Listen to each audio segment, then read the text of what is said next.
Hi everyone, I'm Jody from jodytucker.com, and this video is a personal reflection on perceptions that shut down trust. Specifically, I'm going to share with you a blog that got me kicked out of a parent group. And the reason that I want to do this with you is because I don't want you to think of the kinds of topics that I bring forward as purely academic or purely just context. I want you to think of them as this is the day-to-day in and out that you and I are going to experience on a regular basis. And by sharing my experience with you, I'm hoping to encourage you to take a look at your own experiences and think about the perceptions that you might have that shut down trust. Here's the background. Throughout my career, I have participated both as a parent and as a professional. That's unique. I don't think it's necessarily rare anymore, but I do think it offers a really unique perspective, and it gives me the ability to appreciate both sides of the process of advocacy. My experience is that 90% of the issue is centered around low trust and assumptions.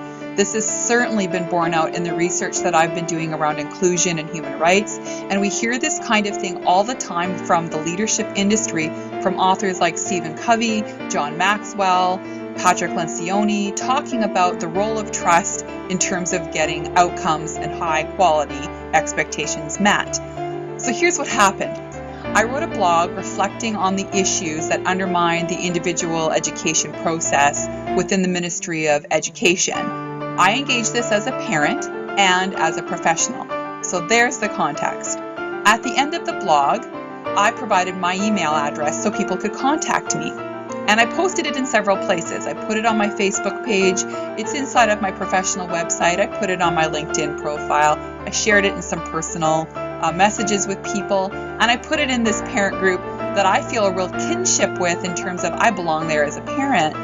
And I received a message from one of the administrators asking me to remove my contact information because she thinks that potentially it would be perceived as solicitation.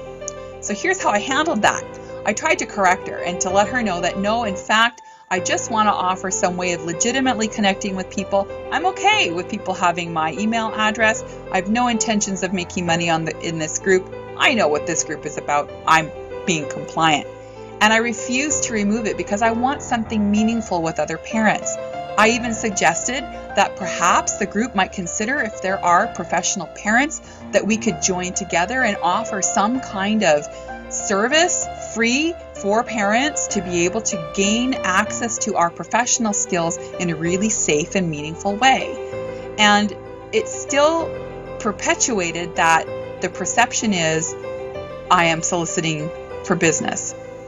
Okay, so you might be thinking one of two things. You might think, Jody, you deserve that. You broke the rules. You disrespected the rules of being in a parent group.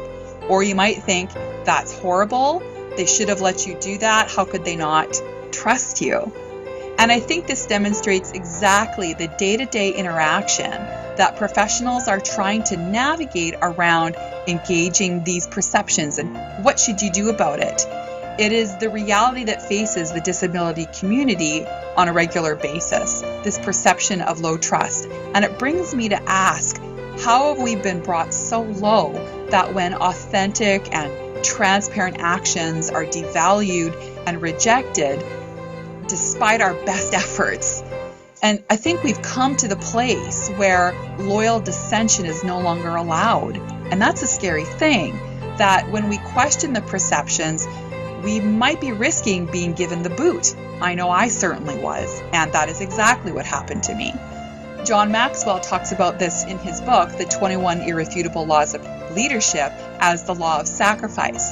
That when you come to an engagement and you question the perceptions about you and about the way things should be or are, you risk being given the boot.